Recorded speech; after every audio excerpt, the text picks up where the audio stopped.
John Wick Chapter 4 review. Yeah. So we just saw it together last night, and I freaking loved it. Yeah. I really loved this movie. I think it was incredible to watch. It had an incredible flow to it.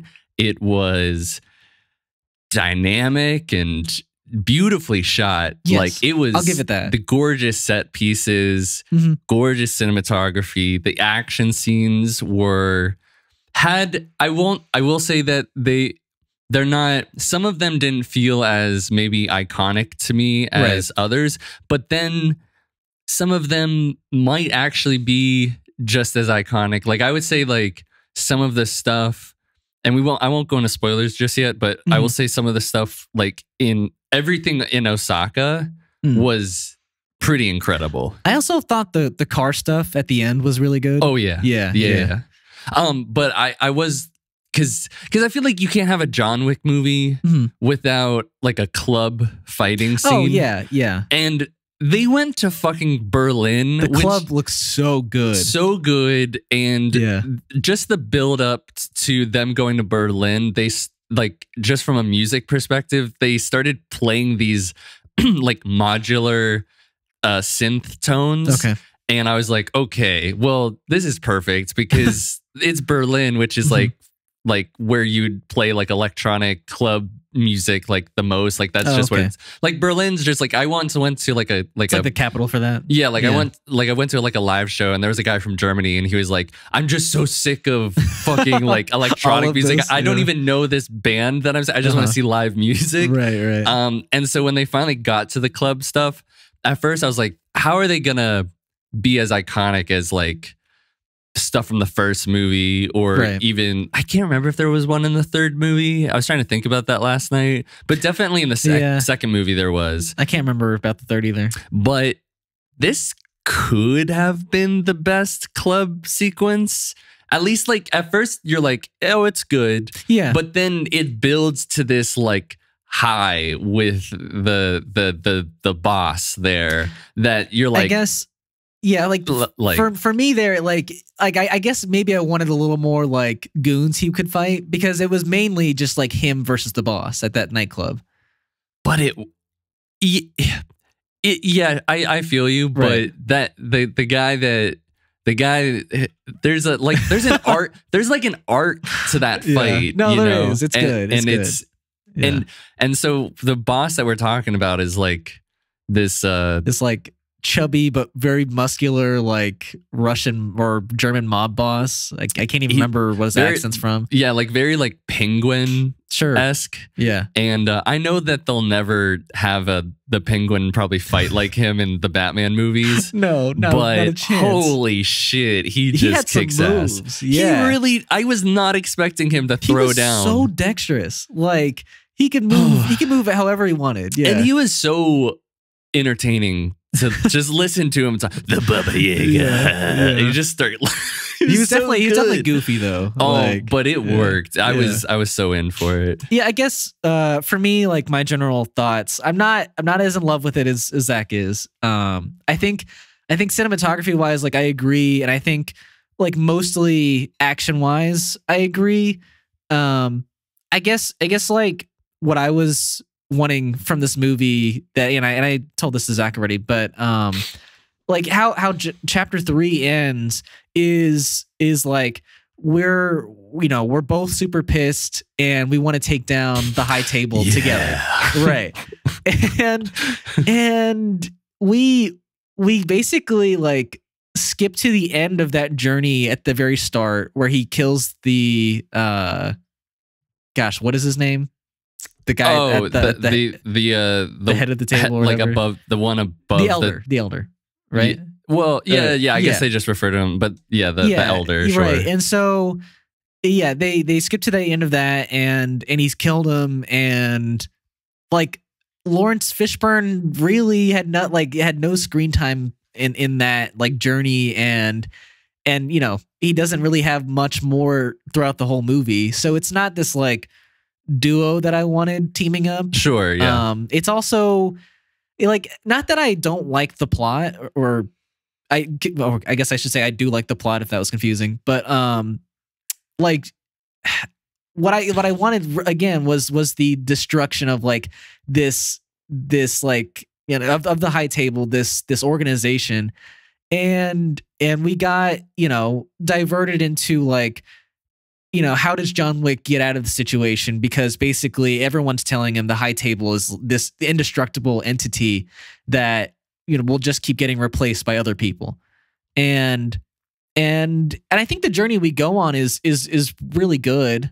I think, like, yeah, I wanted other things from it, but like for the most part, the story's good and the action is good and the cinematography is good. It's just not my favorite in the franchise. It's probably my least favorite in the franchise. You have a bad opinion. No, I'm kidding. Yeah. No. I think I totally agree with everything that you're saying, because I was on the same wavelength of, I thought we were going to do exactly that. But here, I was talking to Ian earlier, and I guess he wanted me to save this for now. He is on a war path. Essentially, he wants to get to kill everyone at the high table. And so we were seeing that, but yeah, everybody started to be like, where does this end? Like, how do you think that this is going to go down? Because by the time you kill the Marquis, who's, you know, Bill Skarsgård in this movie, who's kind of the new head of the table in a way. Not head of the table. Well, he's not below the table. I understand that. Yeah. Well, he's a part of the high table. I think he's one of the 12. I think he's still below it. There's no way he's below it. But I don't know. Maybe I'm wrong. But to be honest, it's a little. It's a little. I don't know how. To me, he had full authority and resources of the table. He did have, yes, right, for sure, which made him, to me, like the leader of it all. But I don't know. I definitely wouldn't say like he didn't feel like the leader to me. He felt more like, oh, you want to prove yourself, right, sort of thing. This is how you get into like being even more recognized by the table, or, you know. But so everybody, like Winston's got his angle about getting back at, you know, at him, and everybody's kind of saying, you know, as soon as you killed the Marquis, they're gonna get somebody to just replace him, easy as that. Right. Like this. Where basically Winston's like, you gotta kill him, but get something out of it, you know? Yeah. And so I think that the way that they set it up, as much as like, I think it would have been dope to see him go after like the table and all of that. I like how this all went down. And I was ultimately like, I was down for the story. And I think probably, by the way, this is a spoiler review. I'm not sure we ever said that. Yeah, sorry. Yeah. But I think that we might see something like that later on in other, you know, other spin-off movies, because there's already one that's happening. Right, we'll talk about that later. Yeah. And I'm sure there'll be other, like, because there's plenty of characters introduced in this movie alone that, like, I could totally see for sure stuff happening. There's a huge world they've built here. I guess for me, like, you could, if you want to keep the world around, like, you can always like set stuff before a certain date. Sure. You know? Yeah. And like, yeah, we were getting that journey with John, but like you said, it was like pretty instant at the start of this movie.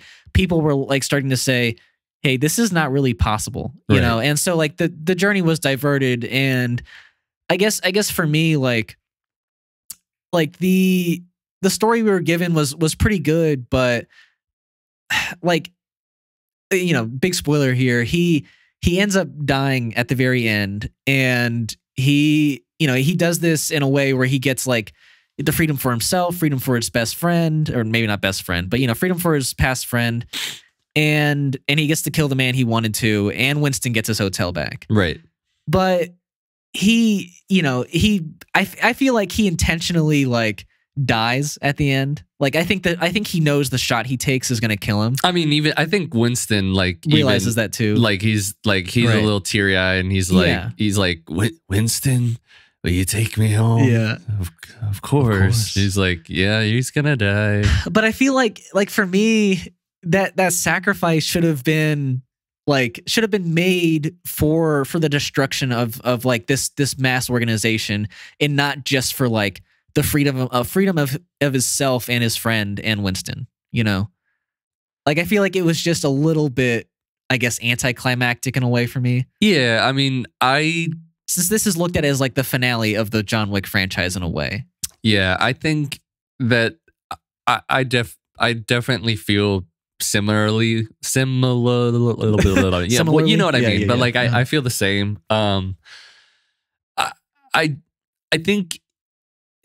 think that at least like I see what they were going for with having Donnie Yen, who fucking steals the show. He's fucking great. So good. I am such a huge fan of that character. Such and like, a good all character. the action in that movie with him is amazing. Yeah. Yeah. The way he's like John Wick's like just counterpart to me. Like he's that good. Yeah. And I mean, I just love his like Donnie Yen really or his whoever. Name's Kane. Yeah. Yeah, it's Kane. Yeah. His the way that either he or his choreographers had his fighting style really you know, what am I trying to say? The way that his fighting really like was like integrated into like the blindness that he had. Right. Yes, that's what I'm. Yeah, like I feel like it was done extremely well. Yeah, I agree. Everything from just like he isn't necessarily like the most capable because like his blindness really is like a thing that hinders his fighting a little bit. Yeah. And so like everything that like sometimes he does fuck up or like he's a little stumbly or even has like those doorbell alarms, which was amazing. Yeah, I mean, yeah, he's definitely like the character has clearly adapted to not having eyes. But yeah, like in the movie, there's such an interesting line with that character where like someone's like, oh, well, deal must have not worked out for you since the table took your eyes. And he's like, nah, I gave him. Yeah. He's like, basically like, I don't need my eyes. And I'm like, oh my gosh, dude. It's insane. Or like he didn't want to see something. Oh, sure. Who knows? So yeah, I mean, I'd love to get maybe a spinoff of a young Kane. I don't know. That'd be cool. Yeah, but it wouldn't be Donnie Yen though. I think it's, you know. Yeah. Like just like, I don't know if I'd like a young John Wick. Yeah. So yeah. But I think him. It's like Donnie Yen's character is like his character arc is the same as John's in chapter similar. 2. Right. So he got out and then he gets pulled back in. Right. And basically, I liked his arc a lot. So I think John like finding a way to get his friend to maybe live the life that he wasn't able to, and he's also the cause of it, and you know the whole movie's like basically consequences, right, and also that he's because I think the character that plays the tracker, who keeps going like being known as Nobody, right, who's so badass. I love. Yeah, he's a pretty good character. He's also seen like John. He's John from the first movie. Yes. Yeah, and sort of. Well, it's just like but basically he's like doing stuff for money, and he's not really. You're right. Sort of. And I think that the way that when John saves his dog and also doesn't shoot him, right? I feel like instills some sort of new outlook or approach in his. I'm assuming in his like that it's like it's not all about to me this thing. I looked at it like the character Nobody had saved him a few times, even though yes, it was to like prolong his life just to kill him later. Yeah, it was like John didn't forget that he knew he saved his life, and he obviously knows how it feels to lose a dog, and like he didn't want that guy to experience it, even if he was trying to kill him, and I think maybe he saw like good in that guy like all along. And kind of knew he wouldn't turn on him in the end, you know?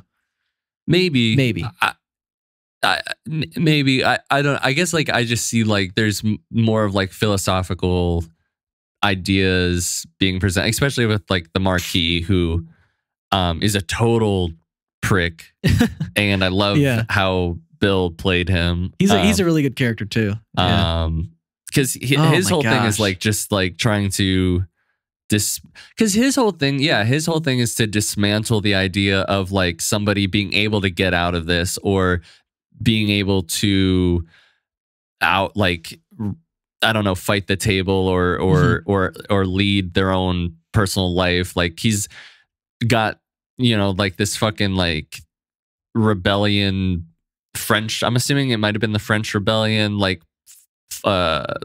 painting like in front of him in triumph. And I'm just like, I feel like there is like, and I feel like I'd like to watch it a few more times to understand or hear other people talk about it. But I do feel like there's more philosophical and emotional things happening. And I'm sure that there's a version of the movie where he goes after the high table and you can still have some sort of emotional payoff. Sure. Yeah. But I agree, like it would have been cool, but the way that they did this movie and leading it all up to like a fucking duel, like old Western duel was very really cool. Just I guess that I should say that too. Like I was also expecting like kind of like a John Wick 3 style, like wall to wall packed with action. And there were like spurts of that. Like there was like, in Osaka we got like a huge amount of like fighting, and then it died down until we got to Berlin, and then we got a good amount of fighting, and then it died down again until we got to like the end with the France scene where everyone was trying to gun him down, like in John Wick 3 again. You think like the action died down? I do. I mean, at points, like the story had to like happen for a while. There was a lot of story being like, shown. But I'm saying like the action scenes were less and less and less like entertaining. No, that's not what I'm just saying. Like there were periods where like the action wasn't happening. Right. Yeah, which looking back, like it's very much like John Wick 1 and 2. Yeah, it's just it wasn't what I was expecting. It's a lot more like 2. I think. Sure, I agree. But even though there's some ridiculousness like in the fighting. I think it's a good mixture of 2 and 3.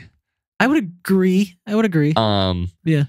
But I was the same way, thinking that it was going to be another like continuous adrenaline rush, like 3. Mm-hmm. But it was more building and anticipation, and I feel like all the building made the moments more I could say that too. Satisfying and intense. Like it's just a constant build, which is just great. Yeah, even the last, like the third act, all the fighting that happened in that like led beautifully up into the duel. Yeah, so like there was a lot of purposefulness to things. Yeah, I think the last, like everything leading up to the duel, it was just like straight action for probably... It was like 30 minutes at least. No, I think it was more than that. You think more than half an hour? Yeah, I think it was like 45 minutes to almost an hour of just straight action leading up to that. Like I really do think that I'd love to time it, somebody to time it, yeah. It could have been 30 minutes, but it felt like more, but in a good way. Right. And I even... Oh man, the intro where he's like... slowly, like, but really forcefully, like hitting that bloody post. Bro, in the Dolby Theater, it sounded amazing. Yeah. Just like door slamming in your ears. Yeah, so dope. But so I think this movie's really good. I don't think it's a perfect movie, but I think it's like pretty amazing for what it is. I think it's a pretty good John Wick movie. Even though I will say, like, there's narrative problems, I guess. Like, for example, this guy, like the one above all, the one above the table, like in the third movie, it was like he'll find you, if he wants to, get lost in the desert. This movie, he's got like, maybe there's more people, I don't know, but I would have thought that maybe he would have had more security than these like 3 guys on horseback. But I'm like, fine, whatever. If you want to like talk, the and this is, you know, this isn't something I knock against the movie. It's just like a funny like thing to think about in the universe. There's so many mass casualties. I was thinking about that during the movie. I was like, how is that being explained? Like you would, like I wonder what the normal world thinks about what is happening, because like in France to go like in around the arch and up these stairs, like to have all these millions of bodies, not millions, but like tons of bodies just littered the streets, not to mention like the hotel gets completely decimated. Yeah, I agree. I mean, there's just a lot of funny to think about. There's a lot of shooting. Like I even whispered over to you during the movie. I was like, it was during the scene where they're in the circle and there's so many cars and they're just shooting at each other for like minutes upon minutes. And none of all the cars keep going. They just keep going. I know it's for like an action scene that's really cool. It was a cool action scene. It is. But it just like there obviously should have been cops that showed up there. Like you are in the heart of Paris and there are a ton of witnesses. I don't think there's ever cops really. There's never been cops. Yeah. They're just like, oh, I'm not dealing with that assassin business. That's not us. Yeah. So and I will say there's cheesiness for sure. Sure, yeah. But like it doesn't bother me at all. It's just like, yeah, you just gotta let that go. Yeah. It bothers me like 1%. But the other thing, now I don't know, I'm sure like the high table would not get involved. And maybe that's why. But like with the Marquis wanting to stop John Wick at the end, when they go to Osaka, it's like all his dudes plus the super armored up high table guys. Yeah. Now, I guess I was expecting a little bit more of hard to kill guys, like even harder to kill. Interesting. Because like you'd really want him to stop this from happening. Right. I mean, a lot of those guys were pretty hard to kill. I'm not going to lie. Like especially like the guys in the armor. No, that's what I'm saying. So when you get to the end where like he's trying to get away, like it's just these. Well, here's the thing. There's like one dude of his, like just I think one dude of his, and like a bunch of people littered around France that are hearing the bounty. My thought is that, you know, because this duel is high table like sanctioned and it's like it's an official thing, like he can't send the high table after him. No, I know. So he has to send like everyone else. But I just thought like there'd maybe be more of his guys or something that But regardless, it was really cool to get the one main like marquee guy to because they made that guy pretty hateable, even though he had like almost no lines in the whole movie. I like he survived like 2 or 3 fights, and I was like, this guy has to die. Died at one point. He died at the end. No, but I thought he died and I was like, oh shit, he's okay. He's still alive, yeah. Boy, John should have died a few times. He just straight up jumps out of a building and lands on a van and just gets hit up by multiple cars. Yeah, help multiple cars. Goes down the stairs, like 200 stairs. Oh my gosh, that stair fall should have killed him. Good grief. At least they showed that his vision was blurred because yeah. I also would be remiss if I didn't mention that I was super hyped about this movie also because one of my favorite artists that I listen to is in it, who's Rina Sawayama, who plays Akira. She played a cool character. She was super dope. I was so proud of her. I'm so excited to see, she's in the post-credit scene, so I'm super excited to see her in future stuff. And she has a really great reason to go after Donnie Yen. Yeah, so we could talk about that now if you want. Yeah. So, yeah, I mean, I also really liked her role and yeah. So I mean, I guess I'll ask: has she acted before this, or is this her first? She's like a model. I don't know if she's acted. This might be one of her first act, if not the first. She convinced me that she was an actress, right? Like she was pretty good acting, and action wise, right. I was like kind of blown because like I was trying to keep track of like a little bit of like the body doubles and stuff. Oh, okay. And I mean, I feel like it was her like a good amount of the time, right? Like. But yeah, like with her and her character, like a producer came out like from this movie and said that we would be hearing like the next spin-off movie in about a month or two. And I think it's going to be like based off the end credit scene, it's going to be, you know, her revenge story against Kane. And I think it's going to be an amazing movie. The fact that she's getting her own solo movie, crazy. I think you're going to be so happy. Oh yeah. Well, we'll see, because I'd be pretty surprised that I mean, it's not unheard of, I guess, but I'd just be pretty surprised like that a studio would be like, you've never led a movie before, maybe you've never even been in a movie before, but we're gonna give you your own movie. So we'll see what exactly the story is. Like she's got to be the protagonist, like based off of that. Well, it could be Donnie Yen, and she's like the antagonist. I guess to me, because the movie, like the way that scene played out, where like she witnessed him killing her own father, and he's like, "Come find me." Like it just feels like he's the villain and she's the protagonist in this next setup, you know? But you can see it both. Like, I feel like I could see it either way. Like, she's obviously like, she's not as villainous, but he's not a villain either, really. No, but so I mean, he killed her dad. It's a revenge plot. He did. I know. I know. Yeah. But and the guy that played her dad, he was pretty... Yeah, he's always great. He was in the Mortal Kombat movie, I think, as Sub-Zero. Oh. Yeah. No. Or was he the other one, Scorpion? I can't remember which one. He was Scorpion. Yeah. And that was pretty much the only part of the movie I liked. So yeah, those were the only two good parts of that movie, unfortunately. Like, and he's been in a lot of cool stuff. Like he's just a really great actor. Like he was even in Endgame. Was he? He was the guy that like Hawkeye fights in Japan. If you remember that. Like, and then he fought like a bunch of guys. But he was like the mob boss at the end that he fought. Yeah. Yeah. Yeah, no, he was cool. Yeah.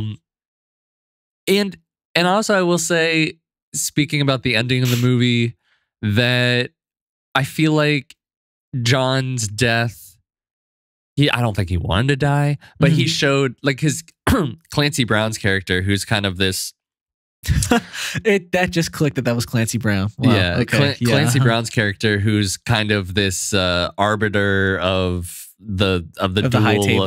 Like he's like, this is gonna like really shake some foundations, and it's gonna be really upsetting, and it's gonna do a lot. Like if John gets out of this, right?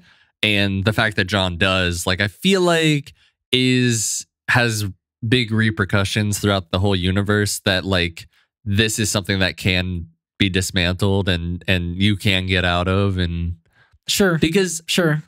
I can believe that. It does seem like there's a good amount of people who are, wanting to get out of this thing that they've bought into.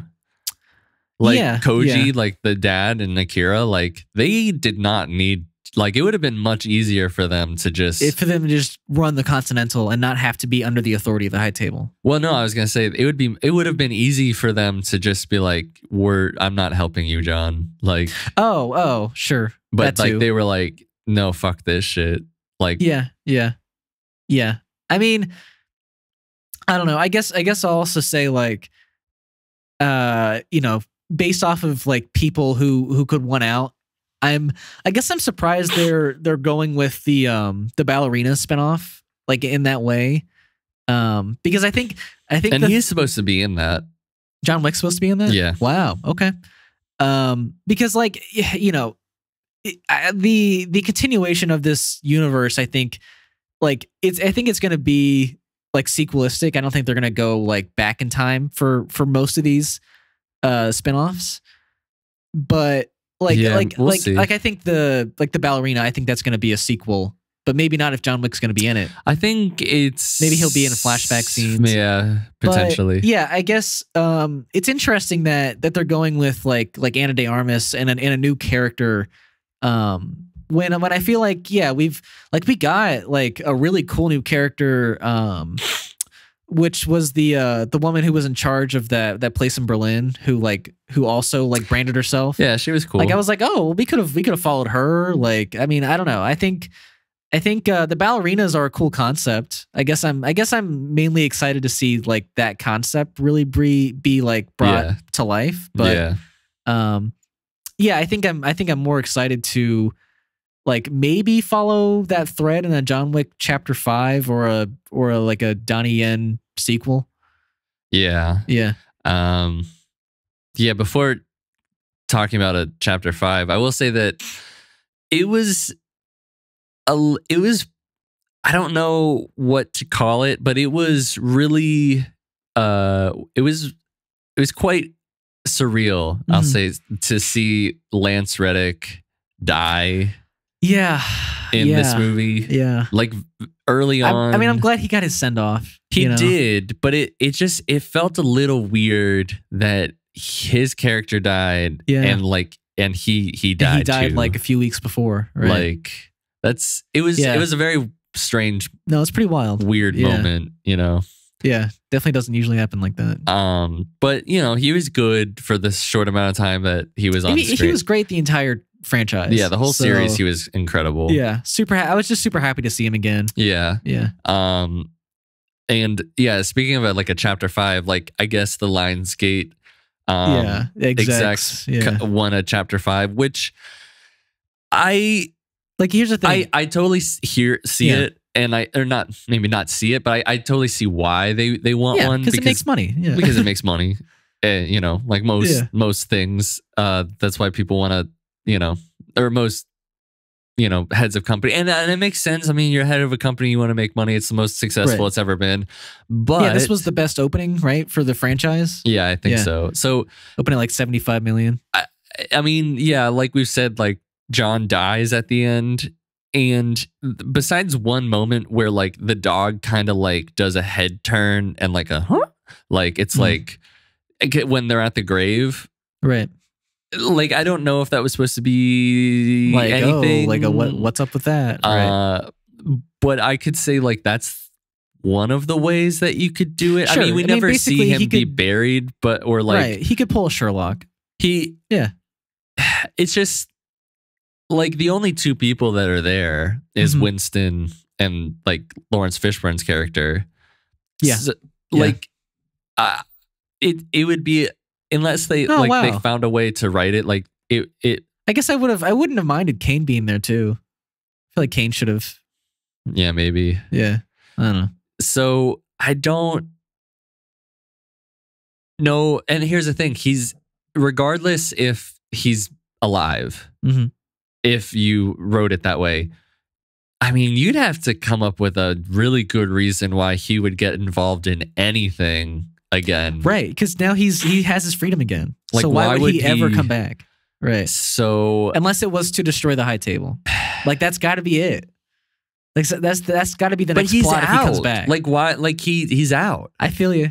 So like basically the High Table has to do something so like atrocious to him or somebody he knows that he comes back. And if it's done well, then hopefully like I love it, but I'm just scared that they'll write something and I'll be like, well, like but to me this was like a good ending. We've got 4 good movies and a pretty good ending, and I'm pretty happy with that. Like I don't need more John Wick. I mean, I could always do with more John Wick. I didn't think that this was like necessarily be the ending, but it feels like the ending. And like, I'm totally cool with all these 4 movies. Yeah. Like I'm excited to see like more characters, spin-off characters and expand the universe. So yeah. Like the thing there too is that, don't be greedy. Yes, exactly. Just let the story be. The director says like, this was meant to be the finale. But, they're open to coming back. So if they are, let's hope that it's written well. But yeah, I mean, the other spinoffs that we've kind of mentioned and talked about here are like, the Ballerinas one, which is coming out next spring or summer, supposedly. And I guess that'll, expand the world of the, gosh, what was that place he went? I mean, it's the orphanage that he went to, right? Yeah. But we saw it in the third movie. Belarus, right? Yeah. And then obviously we're getting another unknown spinoff, but I think it's the Donnie Yen and the actress you Rina mentioned. Sawayama. Yeah. then we're also getting the one that's coming out most recently, or gosh, how should I phrase that? The one that's coming out soonest is called The Continental, and right, and that's coming out this fall. It's not a movie, but it's 3 90-minute episodes apparently, and it's set during 1970, and it basically follows Winston forming the Continental New York. So God, that sounds so cool. Yeah, I'm super excited for that, even though it's not obviously the Winston actor we know. Oh, it's not going to be Ian McShane. I mean, it's 50 years ago. No, well, 1970. De-age him. Be a lot of de-aging, but yeah, get those wrinkles out. Maybe. Yeah, I think they might have somebody cast, but I don't know. Him before the veneers, maybe. Did you notice his veneers? Like those were straight up veneers. Like they were very white and like.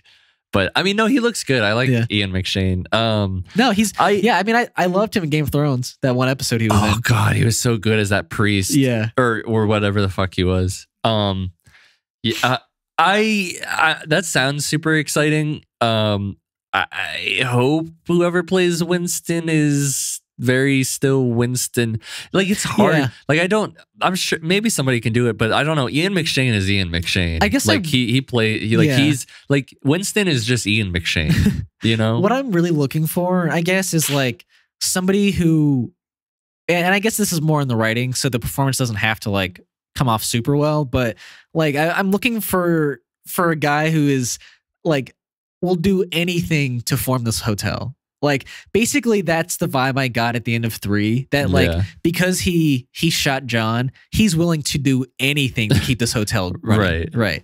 So I'm looking for kind of a scummy-ish kind of guy, but you know, somebody who is obviously capable and hopefully build some roots and some like stuff that like we don't even know about that can come into play to other things later on. Sure. So yeah, I think that sounds super cool. Yeah, I mean this John Wick universe is panning out pretty well so far. Yeah. So yeah, super excited, and I'm super excited for the Sisu. The Finnish like John Wick movie. Yeah, that looks super dope. It does. But yeah, I think that's all the John Wick news and review we wanted to go over. Well, thank you everybody for listening. Yeah, that's about all we had to talk about today. But you know, if you want to listen to future podcasts, we release on Fridays and maybe Saturdays if we don't hit the Friday mark. But we are on Spotify podcasts, Spotify, Apple Podcasts. Yeah, we are on podcasts. We are on podcasts, Apple Podcasts, and Podbean at Last Week This Week podcast, and our socials are at Last Week This Week Pod on Instagram and TikTok. We're also on YouTube if you want to check out videos there. We are dropping segments from our main podcast as reviews. So if you want to listen to smaller segments, they're there as well. But yeah, if you wanna support us, if you liked what you heard today, a comment, a like, a rating would always help. Yep, and we're still waiting on our first review. So if you want to be the lucky person to make our first review, we will post it on our Instagram. We will frame it. We will put it up on our wall. The offer still stands. It has to be a good review, though. 5-star review. 5-star. So if you want to do that, you know, let us know. But yeah, we greatly appreciate everyone who stuck around to the end to listen to these two dudes talk about what they like to talk about. Yeah, thank you very much. Until next time. Until next time.